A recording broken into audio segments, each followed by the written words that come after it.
వేగోల్డ్ trusted gold buyers మీరు తాకట్టు పెట్టిన బంగారాన్ని విడిపించి ఈ రోజు ఉన్న మార్కెట్ ధరకు కొనబడను. Hello guys, welcome to its TV. నేను మీ నందు. ఇవాళ మనతో పాటు స్టూడియోలో AMFI register mutual fund distributor Giribabu sir ఉన్నారు. చాలా మందికి ఉన్న కామన్ డౌట్స్ అన్ని కూడా సార్తో మాట్లాడి అడిగి క్లియర్ గా తెలుసుకుందాం. సో చాలా మందికి లాంగ్ టర్మ్ లో సేవ్ చేయాలంటే ఎందులో ఇన్వెస్ట్ చేయాలి, అసలు ఏది గుడ్ అనేది అర్థం కాదనమాట. సో ఇప్పుడున్న యంగర్ జనరేషన్ ఇన్ ఫ్యూచర్లో ఇబ్బంది పడకుండా ఒక మంచి సేవింగ్స్ చేయాలి అంటే అసలు దేంట్లో పెట్టాలని? నార్మల్గా ఏ సేవింగ్ చేయాలన్నా కూడా అన్నిటికంటే మోస్ట్ ఇంపార్టెంట్ థంబ్ రూల్ ఏంటంటే ఆ ఇన్వెస్ట్మెంట్ ఇన్ఫ్లేషన్ ని బీట్ చేయాలి. This is the basic thumb rule. అంటే ఇన్ఫ్లేషన్ కనుక బీట్ చేయలేదనుకోండి, మన ఇన్వెస్ట్మెంట్ ఏదైతే రిటర్న్ జనరేట్ చేస్తుందో ఆ రిటర్న్స్ అనేవి ఇన్ఫ్లేషన్ బీట్ చేయకపోతే అది వృధా అయిపోతుంది. ఎగ్జాంపుల్ ఏంటంటే, సపోజ్ ఇప్పుడు మీరు ₹1,00,000 అనుకోండి, ఆ ₹1,00,000 మీరు ఫిజికల్ క్యాష్ మీ అల్మార్లో పెట్టారు, ఏం చేయలేదు, అల్మార్లో పెట్టారు అంతే, పెట్టేసి 5 years తీశారు, దాని వాల్యూ ఎంత ఉంటుంది? ₹1,00,000 ఉంటుంది, పెరిగే ఛాన్స్ ఉండదు. అల్మార్లో పెట్టారు కాబట్టి. మరి మీరు ఈ రోజు ఈ 1,00,000 పెట్టి కొంటే వచ్చే వస్తువులు 5 ఏళ్ల తర్వాత ఆ 1,00,000 పెట్టి కొంటే వస్తాయా? రావు, సగం కూడా రావు. ఎందుకంటే దీని ధర పెరిగిపోద్ది, ఆబ్వియస్లీ ఖర్చులు పెరుగుతాయి, ధరలు పెరుగుతాయి. అప్పుడు మీ డబ్బులు ఏం కావాలి? అవి కూడా ఈ ధరల కంటే ఎక్కువ పెరగాలి. ఎగ్జాంపుల్, మనం ఇప్పుడు 6% ఇన్ఫ్లేషన్ అనుకున్నాం అనుకోండి, మీరు తీసుకెళ్లి బ్యాంకులో FD చేశారు, బ్యాంక్ కూడా అరౌండ్ 6% ఇస్తారు. అంటే మీ రిటర్న్స్ 6%, ఇన్ఫ్లేషన్ 6%. సో అప్పుడు 6% రిటర్న్స్ వచ్చినప్పుడు ఇన్ఫ్లేషన్ 6% ఉంటే మీకు ఏమన్నా లాభం వచ్చినట్ట? రాలేదు. కనుక మీ పెట్టుబడి లేదా సేవింగ్స్ ఏదైనా సరే ఖచ్చితంగా ఇన్ఫ్లేషన్ ని బీట్ చేయాలి. ఇది బేసిక్ థంబ్ రూల్. అలా బీట్ చేయాలి అంటే ఏ ఇన్వెస్ట్మెంట్ చేస్తే నా ఇన్ఫ్లేషన్ బీట్ చేసే రిటర్న్స్ వస్తాయో చెక్ చేసుకోవాలి. అందులో ఫస్ట్ వచ్చేసి అందరికి గుర్తొచ్చేది తెలిసేది బ్యాంక్ ఇంట్రెస్ట్, పోస్ట్ ఆఫీస్. అందులో 6% వస్తుంది కదా. ఇవన్నీ లిక్విడిటీ పరంగా ఉపయోగపడతాయి, కానీ నేను సేవింగ్స్ లాగా ఉపయోగపడతాయి. ఇవి సేవింగ్స్ అంటే నా డబ్బులు ఉన్నాయి, దాచుకుంటా, సేఫ్ గా అవసరమే తీసుకుంటా, అంతవరకే. ఇది ఇన్వెస్ట్మెంట్ అనకూడదు, ఓన్లీ సేవింగ్స్ అనాలి. అంతే. ఎమర్జెన్సీ లాగా పనిచేస్తాయి. నెంబర్ 2, మీరు ఏదైనా ఒక ఇన్వెస్ట్మెంట్ చేసినప్పుడు ఇంకొక థంబ్ రూల్ ఉంటుంది. ఏంటి అంటే ఆపర్చునిటీ కాస్ట్ అంటారు. What is opportunity cost? నా దగ్గర ₹1,00,000 నేను తీసుకెళ్లి బ్యాంక్ FD చేస్తున్నా, బ్యాంక్ వాళ్ళు నాకు 6% ఇస్తారు. దీనికి నేను ఎటువంటి ఎఫర్ట్స్ పెట్టక్కర్లేదు, ఎటువంటి బుర్ర ఉపయోగించక్కర్లేదు, ఎటువంటి రీసెర్చ్ చేయక్కర్లేదు. అంటే ఏం చేయకుండా నాకు వచ్చేది 6%. కనుక నేను కొంచెం రీసెర్చ్ చేసి ఎవరైనా అడ్వైస్ తీసుకొని ఏదైనా ఒక మంచి ఇన్వెస్ట్మెంట్ చేస్తే ఆ ఇన్వెస్ట్మెంట్ తప్పకుండా ఈ 6% ఎక్కువే రావాలి, డబల్ రావాలి. సో నాకు మినిమం ఆపర్చునిటీ 6% కదా, అది బీట్ చేస్తేనే నా ఇన్వెస్ట్మెంట్ ఒక అర్థం ఉంటుంది. మీరు చాలా మంది ఏం చేస్తారంటే, ల్యాండ్ కొన్న వాళ్ళు ఓ 10 ఏళ్ల క్రితము 10 లక్షలు పెట్టుకున్నాను, ఇవాళ 20 లక్షలు ఉంది, నాకు డబల్ అయిందని హ్యాపీ ఫీల్ అవుతుంటారు. మీరు యాక్చువల్గా 10 లక్షలు 10 ఏళ్లలో 20 లక్షలు అయింది అంటే దాని annual return less than 6%. Because compounding అవ్వదు కాబట్టి 6 to 6.5 లోపే ఉంటుంది. 10 years లో డబుల్ అవుతాయి. ఇది అర్థం చేసుకోవాలంటే మనకు రూల్ 72 అని ఒకటి ఉంటుంది. రూల్ 72 ఇది ఏం చెప్తుందంటే, 72 divided by rate of return is equal to time taken to double your money. For example, 72 ని 6 తో డివైడ్ చేస్తే 12 వస్తుంది. అంటే 12 years పడుతుంది 6% వస్తే డబుల్ అవ్వడానికి. సో మీరు ల్యాండ్ 10 lakhs పెట్టుకున్నారు, 10-11 years అయింది, డబుల్ అయింది అంటే మీకు అరౌండ్ 6% వచ్చినట్టు. బ్యాంక్ లో పెడితే కూడా వచ్చేది కాదు, దానికోసం ఇక్కడ రావాల్సిన అవసరం ఏముంది? కనుక మీకు ఆపర్చునిటీ కాస్ట్ మీట్ అవ్వలేదు. So that is the worst investment. కనుక మీరు ల్యాండ్ కొన్నారంటే 10 years లో అది 4x అవ్వాలి, అప్పుడు మీకు రిటర్న్స్ జనరేట్ అయినట్టు. కనుక నాకు ఎక్కడ రిటర్న్స్ వస్తాయని మనము ఆలోచన చేసి ప్లాన్ చేసుకోవాలి. అలా కాకుండా మీరు ఇన్వెస్ట్ చేసి ఒక 10 ఏళ్ల తర్వాత నా డబ్బులు డబల్ అయినాయి కదా అంటే డబల్ అయినాయి, కానీ ఇన్ఫ్లేషన్ కూడా బీట్ చేయకపోతే దాని real rate of return is 0 కదా. అదే ఆలోచించాలి.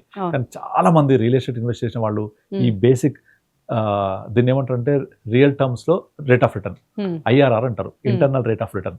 ఈ IRR గనక అట్లీస్ట్ ఒక 10% లేకపోతే it's not a proper investment. మనం ఒక 25 బ్యాక్ వెళ్ళాం, ఇదే క్వశ్చన్ నన్ను 25 బ్యాక్ అడిగితే అప్పుడు మనకు ఆపర్చునిటీస్ ఏమున్నాయి? ఫస్ట్ రియల్ ఎస్టేట్ ఉంది, అప్పుడు గజం ఎక్కడ తీసుకున్నా 2,000-3,000 కంటే ఎక్కువ ఉండేది కాదు. సో పెరుగుద్ది, ఫ్యూచర్ లో నాకు మంచి రిటర్న్స్ వస్తాయి. గోల్డ్ 3,000 తులం అలా ఉండేది 10 grams కి, పెరుగుద్ది. అలాగే బ్యాంకులు, పోస్ట్ ఆఫీసులు మోర్ దెన్ 11-12 రిటర్న్స్ ఇచ్చేవి బ్యాంక్ వడ్డీ. ఇప్పుడు 25 బ్యాక్.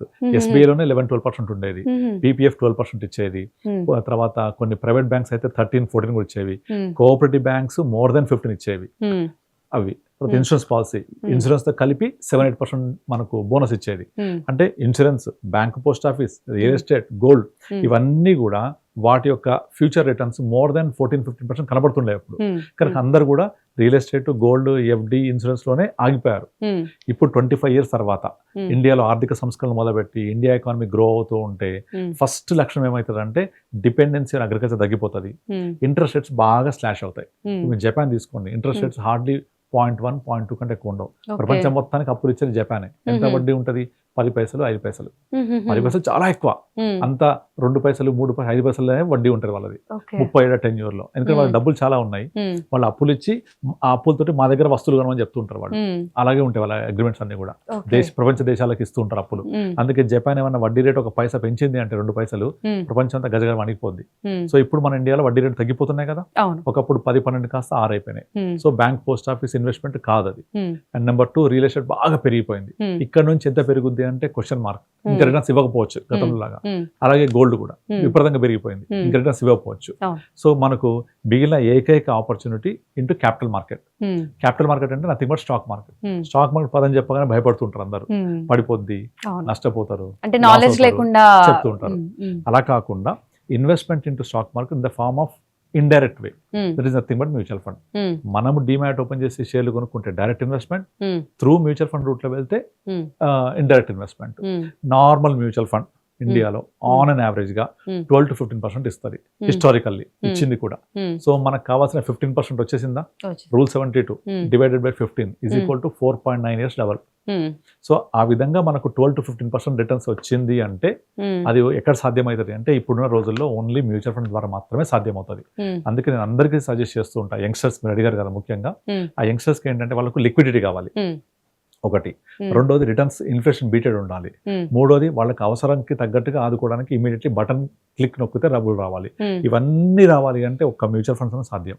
ఓకే. అండ్ రెండోది mutual funds are directly or indirectly related to Indian economy, um, GDP. Um, అంటే మ్యూచువల్ ఫండ్స్ అని ఎక్కడ ఇన్వెస్ట్ చేస్తారు? Stock market. Um, stock market ఏంటి? Nothing but companies listed in the Indian market. Um, ఏం companies? పెద్ద పెద్ద companies, um, Reliance Industries, HDFC, ICICI bank, ఆ um, తర్వాత డిమార్ట్, ఉమ్, ఆ తర్వాత ఏది మన అపోలో, ఉమ్, ఇట్లా హాస్పిటల్స్, ప్రతి కంపెనీ కూడా ఇండియాలో ఉమ్, స్టాక్ మార్కెట్ ద్వారా లిస్ట్ అయ్యి వాళ్ళ యొక్క బిజినెస్ చేస్తూ ఉంటారు. అవును. మ్యూచువల్ ఫండ్ ద్వారా వెళ్ళి అదే బిజినెస్ లో మనం యాడ్ చేస్తూ ఉంటాం. ఉమ్, సో ఆ బిజినెస్ లో పెరిగిన కొద్దీ మనము మనకి, గ్రో అవుతాం, మన అవును. ఇన్వెస్ట్మెంట్ పెరుగుతూ ఉంటుంది. అవును. సో ఇండియా ఇప్పుడు చాలా ఫాస్టెస్ట్ గ్రోయింగ్ ట్రజెక్టరీలో ఉన్నాం మనం ఇప్పుడు. ఉమ్, సో 1980s, 90s లో ఇండియా యుఎస్ ఎలా ఉందో, ఉమ్, 80s, 90s లో యుఎస్ఏ, జపాన్, ఉమ్, ఫ్రాన్స్ ఉందో, ఉమ్. ఇండియా ఇప్పుడు అలాంటి పొజిషన్ లో ఉంది. అవును.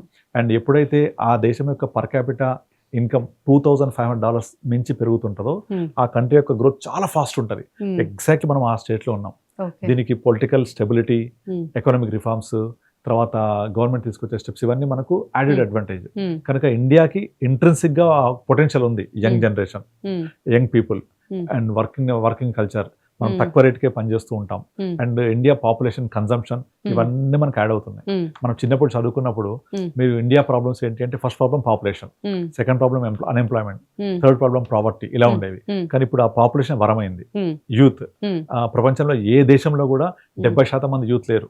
మనకి ఇప్పుడు అది అడ్వాంటేజ్. అవును. అవును. సో ప్రతి దేశం కూడా ఇండియాలోనే మార్కెటింగ్ చేయాలి వాళ్ళు. ఏదమ్మాలని ఇండియాకి రావాల్సిందే. ఉమ్, సో ఇవన్నీ కన్జంప్షన్ డ్రివెన్ ఎకానమీ అయిపోయింది ఇండియా అంతా. ఉమ్, సో ఇవన్నీ కూడా మన ఎకానమీ, మార్కెట్స్, జీడిపి ఉమ్, పెరగడం దోహదం చేస్తూ ఉంటాయి. ఉమ్, కనుక 25 ఏళ్ల క్రితం ఉన్న ఇన్వెస్ట్మెంట్ ఆపర్చునిటీ ఇప్పుడు లేదు. ఉమ్, ఇప్పుడు అంతా డిఫరెంట్ ట్రాజెక్టరీకి వచ్చేసాం, um, which is nothing but capital market. Um, so ఇప్పుడు యూత్ అంతా కూడా ఇటువైపే వస్తున్నారు. Um, before Covid mutual funds investors not even 1 crore, um, today more than 5 crores, um, 5 times పెరిగింది. పా. Demat accounts before 2020 Hmm. Around less than 1-2 crores, Hmm. ఇప్పుడు 25 crores దాటిపోయారు. ఉమ్, అంతా పెరిగింది. ఓకే. సో ఇదంతా లిక్విడిటీ, ఉమ్, రిటర్న్స్, ఉమ్, ఇన్ఫ్లేషన్ బీటింగ్ చేయాలి. ఉమ్, and నాకు ఎప్పుడంటప్పుడు డబ్బులు అవసరం ఉంటే రావాలి. అందుకనే insurance policy can never be investment. Um, insurance policy is only for term insurance, that's Hmm. All. అంతే. Okay. Investment means mutual funds. Hmm. అలా వచ్చేసింది అనమాట. ఓకే. కనుక clear cut answer, um, invest in mutual funds for the future growth. Okay. And మనలో చాలా మందికి ఇలా రకరకాల డౌట్స్ ఉంటాయి. ప్రాపర్గా ఇన్వెస్ట్ చేయాలని ఉంటుంది, ఎక్కడ ఇన్వెస్ట్ చేయాలి, ఎలా ఇన్వెస్ట్ చేయాలి అంటే మనల్ని గైడ్ చేసే రైట్ పర్సన్స్ మనకి దొరకాలన్నమాట. మీలో చాలా మందికి రకరకాల డౌట్స్ ఉండొచ్చు. ఏదైనా ఫ్యూచర్ ప్లానింగ్ మాత్రం మీరు కంపల్సరీ చేసుకోవాలి అనుకుంటే మాత్రం గిరిబాబు సార్ నంబర్ అయితే కింద స్క్రీన్ పైన స్క్రోల్ అవుతూ ఉంటుంది. ఎనీ టైం మీరు కాంటాక్ట్ అయ్యి మీకున్న డౌట్స్ అన్ని కూడా క్లియర్ చేసుకోవచ్చు. Sir, thank you so much for thank you అండి.